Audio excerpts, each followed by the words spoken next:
Alam po ninyo, talagang napakabait ng Panginoon. Kahapon ho, ay saksakan ng sama ng panahon. Sabi ko, tapos, hindi makakasayaw ang mayor. Masama ang panahon. Pero tayo pasalamat sa ating Panginoon at ngayon tayo binigyan ng magandang panahon. Kaya pasalamat din tayo sa ating Santo Lorenzo Ruiz at yan sinasabi nga ni Consel Omar, talagang nanalangin sa atin para tayo magkaroon ng ganitong panahon. Ganun din ho ang pagbati ko sa lahat po ng Mapinatama na kapitan, sa lahat po ng kapitan ng Mapinatama na dito, pati rin po sa may bahay, kayo po ay binabati ko po. Magandang hapon po. Ganun din sa ating Cora Paroko, ang ating father, si Tonyo Umali.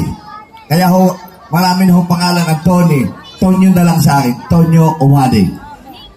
Sa lahat ho ng naandito na Mapinatama na elementary school, sa lahat po ng mga kabataan na naandito, binabati ko kayo sa inyong pagsali sa ating kaarawan. At siyempre, sa lahat ho na nagpakahirap sa okasyong ito, binabati ko po ang aming konsyal, si Omar Perez, na siya ho lahat ang nag-organize ng ating sa mga beshi ma'am na naandito kaninang sumayaw, sa lahat ng mga teacher na naandito ngayon, na kanina nasayaw din. Siyempre ho, ganun din po sa lahat ng mga nakapula dyan. Bakit ang dami-daming nakapula? Kayo po ay binabati ko ng magandang hapon. Mamaya masasaksihan ho ninyo kung paano ho magsayaw ang PWD.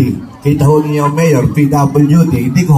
Ito ho ang sayaw ng wala rin kamay, kaliwa pa ang paa. Oho. Kaya ho, pagpasensya nyo kami mamaya sa pagsasayaw. Kaya ho ngayong hapon, sabayan nyo ako. Viva San Lorenzo Ruiz! Viva! Maraming salamat.